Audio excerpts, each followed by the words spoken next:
Alright, so for the past couple of days, I've been posting on my Instagram stories telling my followers drop their cartoon hot takes because I want to know. I want to know how my followers feel about certain cartoons, cartoon characters, storylines, or whatever else. And I ain't gonna lie, some of y'all tripping, but some of y'all hitting. Some of y'all on the money. Some of y'all fumbled the bag. We finna look at a lot of hot takes, a lot of different opinions. Let's get into it, and don't forget, drop in the comments your personal cartoon hot takes if you don't see yours in this video already.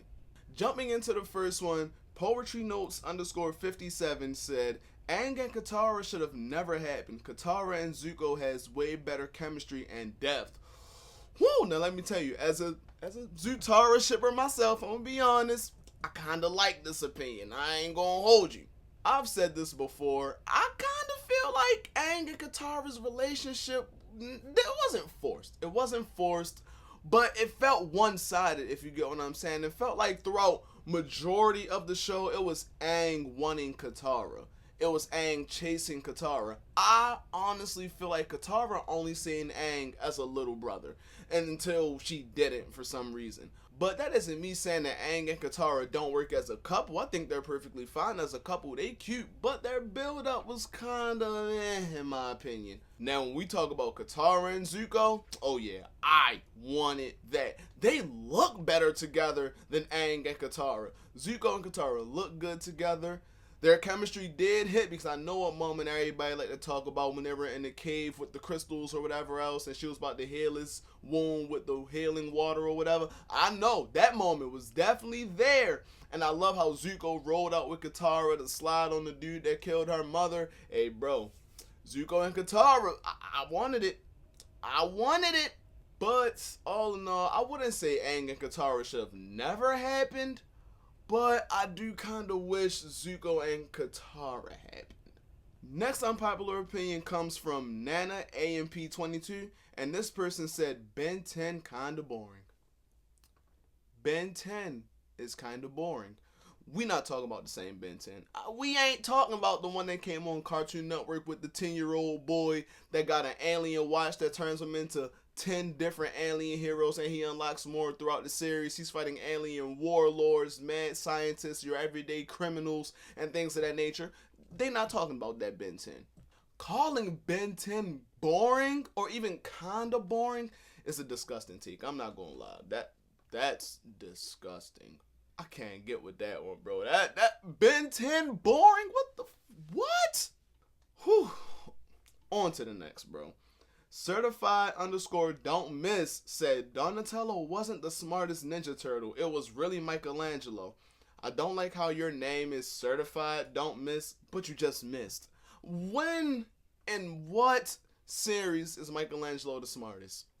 Please tell me where they've shown that Mikey is smarter than Donnie.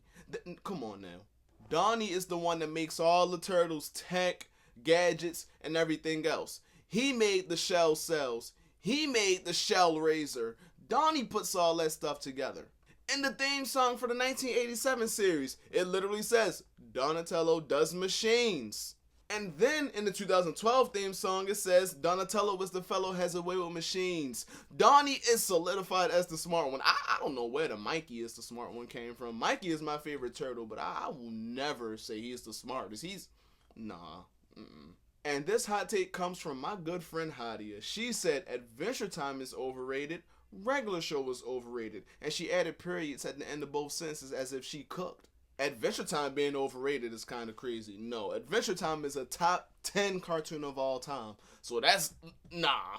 Now, I'm going to keep it a bean though. Regular show is very overrated. That may be my hot take for this video. Regular show is very overrated in my opinion. It's a good show. I enjoy it. I've turned it on and watched it, binged it, all of that. But it is not top 10 for Cartoon Network. It just ain't.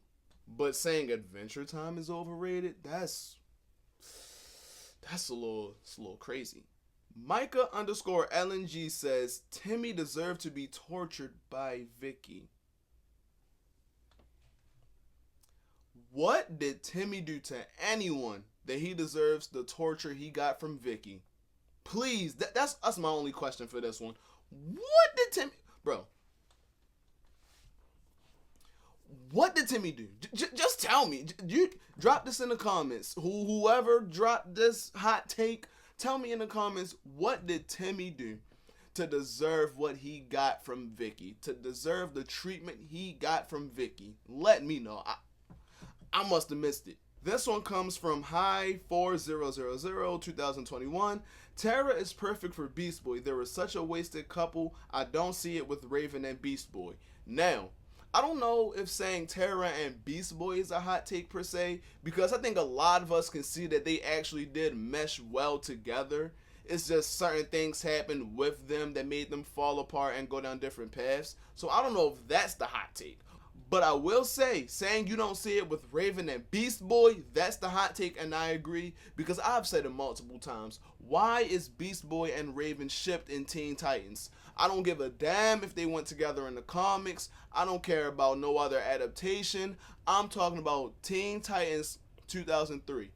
What signs of a relationship did y'all see from these two to make y'all think that they belong together, they deserve to be together? Bro, there is people that will legit say they were one of the best couples in cartoons, and we talking about Teen Titans 2003, and I'm like, when did they get together to be in this conversation? Think about other relationships in Teen Titans. Robin and Starfire, Beast Boy and Tara, even Killer Moth's daughter and that one dude she was dating. Y'all see how those relationships were, put together, and we could see that they were dating and how they were a thing, and we obviously see the romantic tension between them. Did y'all ever see any of those moments between Raven and Beast Boy? Did y'all? Even Jinx and Kid Flash is an official couple, and they had their build up throughout one episode. At least that. Beast Boy and Raven has no romantic chemistry with one another. Not at all. Preston616 says, X-Men Evolution has one of the best suits throughout X-Men animated history. Now, I ain't gonna lie. X-Men Evolution is my favorite X-Men animated series of all time, and they definitely got that shit on. It definitely gives that early 2000s cartoon vibe, if that makes sense, if you get what I'm saying. I like their look, but they do not look better than Wolverine and the X-Men when it comes to fits. Oh my god, do you see what they got on? Do you see them fits? X-Men Evolution is not over them, bro. No way in hell. If I'm being honest, I disagree with this take. X-Men Evolution don't even look better than X-Men 97. I love the series. I love how they look, but I don't think they're the best looking ones. This hot take comes from one of my fellow professors of Toonology, Josiah_official. If you ain't following my guy, go follow him. He said 2017 DuckTales is better than the 80s DuckTales. How y'all feel about that? How y'all feel about that take? Now, me personally, I can't really give my opinion on it because I haven't watched a lot of either one of the series, but I've seen some of both of the series, and I ain't gonna lie, I definitely lean more towards the 2017 DuckTales than the 80s, so that's all I can say about it. I can't really get in depth, but y'all let me know how you feel about it. Now, two hot takes at the same time. Rafa Royce said Avatar is overrated, and Mini Run Maru said Avatar is not the best cartoon of all time, and I ain't gonna lie, whatever y'all smoking, sniffing, snorting, swing it around here, because Avatar is the greatest cartoon of all time. There is no cartoon touching Avatar as far as storytelling, writing, character development, action. Well, Legend of Korra has better action than Avatar The Last Airbender, but they the same thing all in all in a sense. Saying Avatar is overrated, I ain't gonna lie, bruh. That's crazy. You tripping. Even if you don't think it's the best cartoon of all time, saying it's overrated, like you don't see the amazing everything it has, that's diabolical. Avatar is not the best cartoon of all time. Yeah, okay. Liz Weejourneathy21 said OG Bakugan should be in the same discussion as Pokemon, Yu-Gi-Oh, and Beyblade. And don't get me wrong, Bakugan was goated. It was tough. I loved Bakugan Battle Brawlers. I loved New Vestroya, Gundalian Invaders. I was a huge Bakugan fan, and it definitely was action-packed with cool stories. But should it be in the same discussion as Pokemon, Yu-Gi-Oh, and Beyblade? I don't know. Because Pokemon, Yu-Gi-Oh, and Beyblade has that longevity, the iconicness, everybody and their mama knows about these three franchises. But not a lot of people would know about Bakugan. I ain't saying no one knows about Bakugan, but not as many people as the other three properties you listed. Does Bakugan deserve more praise? Yes, 110%. But is it up there with the other three? Nah. Next hot take comes from Piano Player, and this person said Despicable Me is overrated, and I ain't gonna lie, I agree 110%. I do not think Despicable Me was that damn good to spawn all these sequels and spin-off franchises and whatever else. I just don't see it. And if I'm being honest, I only liked the first Despicable Me. I didn't even care for the second one, didn't care for the third one. I don't care to see the fourth one, although the trailers did look good, but I probably don't watch it till I see it on streaming. So yeah, saying Despicable Me is overrated, I agree. First Power Rangers hot take for the video. Zanif says, you can stop watching Power Rangers after Samurai. Everything after is aggressively mid. Whew. Now, I'm gonna be honest. I don't care for a lot of Power Rangers seasons after Samurai either. I'm just being honest. But I ain't gonna say all of them is mid or terrible or bad or whatever, because Dino Charge is really good. I like Dino Charge. I like the team of Rangers. I think the villains are cool. The storylines are pretty good. I can get invested in Dino Charge. I was at one point. I like Dino Charge. And I'm currently binging Dino Fury, and this may be another hot take from me personally for this video. I think it might be top 10. I think Dino Fury may be a top 10 Power Ranger season. I don't know. I'm feeling it. I'm digging it. I like Dino Fury. But is this a hot take? I don't think it's a hot take, because I feel like a lot of people feel that way. Like after Samurai, when you got Megaforce, Super Megaforce, Beast Morphers, Ninja Steel, and all them, and they're very hit or miss. Taekwon Adams says, PBS Kids better than Nick Jr. And I ain't gonna lie, Brody, you're tripping. I don't put anything over a Nickelodeon anything. I'm gonna be honest. I don't put Disney and Cartoon Network over Nickelodeon. I ain't putting Playhouse, Disney, and PBS Kids over Nick Jr. I'm just not. It ain't happening. Now, I will say, you can say PBS Kids is the bigger, more, I guess, well-known childhood channel than Nickelodeon. Well, then again, they kind of... Nick Jr. is Nickelodeon, so I mean, everyone knows about Nick Jr., but everyone also knows about PBS. I think PBS Kids does have the more widely successful shows and cartoons. I'll be honest about that. But for me personally, I still got Nick Jr. over PBS. I'm sorry, I can't put nothing on PBS over Nick Jr. Nick Jr. is my childhood. But is that a hot take? I mean... I feel like most people would pick PBS Kids over Nick Jr. There's a select few that would say Nick Jr. is better than PBS. I'm one of them select few. But all in all, I mean, I don't think this is a hot take. I feel like majority of the people would agree with this. We got another Power Rangers hot take from Kevin Hankerson. He said, Power Rangers RPM is by far the darkest season ever in my opinion. Now let's talk about RPM.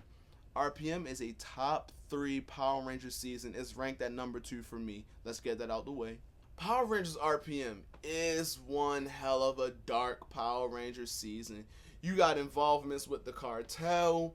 You got people watching their family members die in front of their face. Other people watching their sisters get kidnapped. Another character was raised in isolation. Power Rangers RPM definitely got some dark stuff going on with it, especially when it comes to the Power Rangers franchise, which is usually more lighthearted. RPM took it a step further. Not to mention the whole thing with the post-apocalyptic world they were living in. I feel like the only people who wouldn't say RPM is the darkest season are those who haven't seen it or who prefer Lost Galaxy over it, because Power Rangers Lost Galaxy is another really dark Power Rangers season. But is it darker than RPM? I ain't gonna lie. Nah, I definitely agree with this hot take. I think Power Rangers RPM is the darkest Power Rangers season, 100%. Now we have the hot take from Woodstock Snoopy saying, I think the Cleveland show is better than both Family Guy and American Dad. In what world, what universe, what area of life is the Cleveland Show better than American Dad and Family Guy? Well, I'm gonna be honest. I don't even give a damn about the Cleveland Show being better than American Dad because I don't like American Dad at all, really. I don't like the Cleveland Show or American Dad. I feel like the Cleveland Show was such a pointless series. Who watched Family Guy and was like, I wonder what Cleveland does in his everyday life. I would love to know what a day in Cleveland shoes would look like. I wish we could follow him. Nobody. Nobody gave that much of a damn about Cleveland. What made them give him a show? No. But calling it better than Family Guy? No. Family Guy is way funnier, has way more iconic moments, has way better characters, and without Family Guy, there would be no Cleveland Show.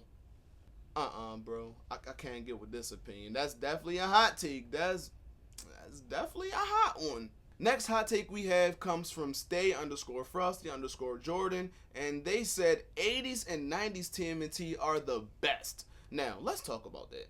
The 80s series of TMNT I will always love and I will always respect because it's the reason we have the Turtles franchise we have today. Without the 87 series, we wouldn't have got the live action movies from the 90s. We wouldn't have gotten the 2003 series, the 2007 movie, the 2012 series, Rise. We wouldn't have got none of that without the 87 series. Now, while I do respect it, do I consider it to be better? No. Now, it is better than Rise. It's definitely better than Rise, but it's not better than 2003 or 2012.